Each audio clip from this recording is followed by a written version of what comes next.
For now, though, let's speak to Christopher Rutledge, the Executive Director of Macua, following, of course, that briefing, by Mineral Resources Minister Gwede Mantashe. Christopher, a very good afternoon to you.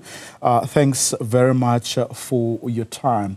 The tabling today for public comment of the Mineral Resources Development Bill, does it give you hope that progress is being made? Indeed, we are very grateful that the bill is finally going to be starting the long, arduous journey through Parliament by having a public process of input. We've been trying to get this on the table for many, many years. Some will recall that the very same Minister Mantashe killed the last bill in which there were some very important amendments on the table, including the right to free, prior and informed consent for communities. And he came in 2018 and just killed the bill, just left it.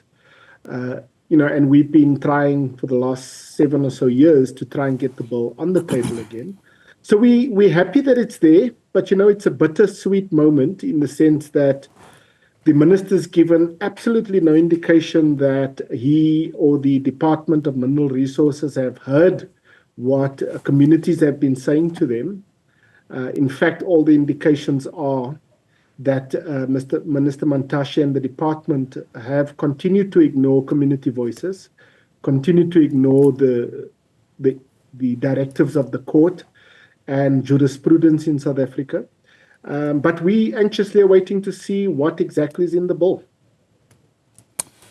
It's a long and arduous journey, and you say, and given the fact that the mills tend to grind very slowly in this country, especially when it comes to piloting legislation, won't it come too late when we when we look, for instance, at what happened recently in Stilfontein? Look, it's never too late for us to do the right thing, as it were.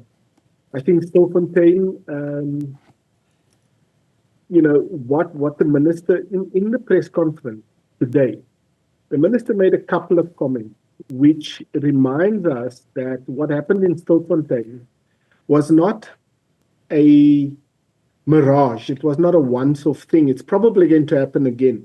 Because in the minister's statements, he makes absolutely no mention of mining-affected communities and how they participate in the just transition. He makes no mention of climate justice. He makes no mention of local economic development. His silence on environmental protection and human rights. And so there is this technocratic framing in which market-orientated needs and requirements are the top of the minister's agenda. So the minister made it very clear in the way that he framed the announcement today that the bill, the development of the amendments, is primarily aimed at making things easier for business, streamlining the opportunities for business, and generally making it easier for business, with absolutely no reflection on how communities are experiencing it. We just recently released a report in which we've shown that even the crumbs that is dropped off the table from the mining companies are being stolen. The crumbs that are meant to assist communities with development are being stolen. So the mining sector, much like it was in apartheid, still continues to enrich foreign investors, enrich political elites, and continues to drive communities deeper and deeper into poverty and exacerbates the inequality that exists in the country. So we're very concerned at just the whole framing. But like I said, it's very difficult to say at this point, Vio, until we've actually seen the amendments.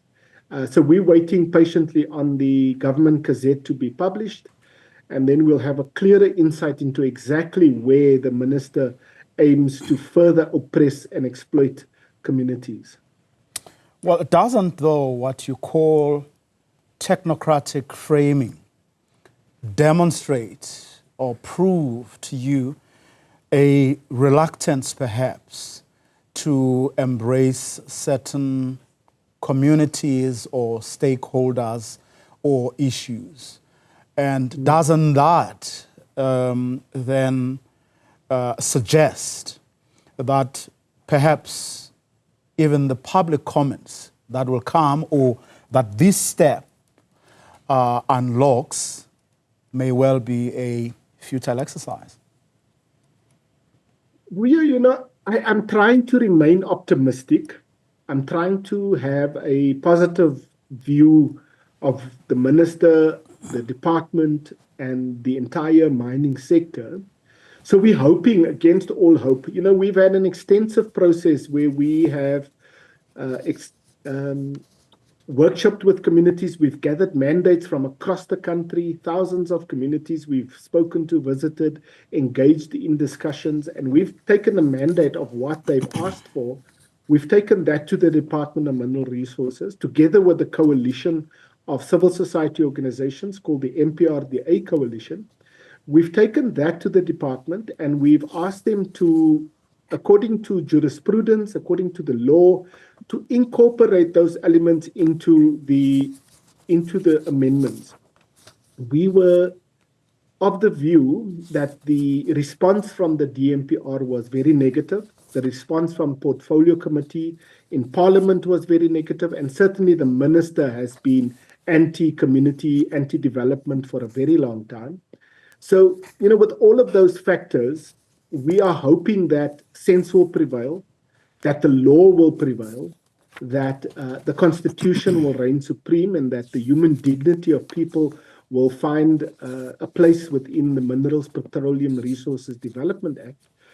We're hoping, but we are not confident. And it's very difficult for me to make any comment on that at this point until we've actually seen what they've come up with and what they are proposing. But like I said, all indications are, from everything they've said in Parliament, from everything the minister's been saying, from everything the department's been doing and saying, we are skeptical that the department is actually going to turn the corner and put the Constitution and its people first.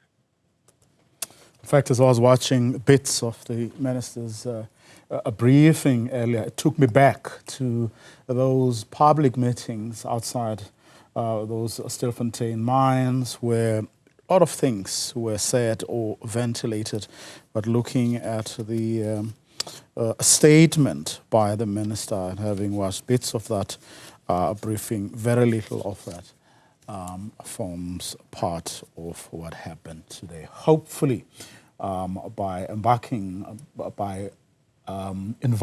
public comments, those will indeed influence whatever direction the state may wish to take on these matters. Christopher, thank you very much for your time. Really appreciate it.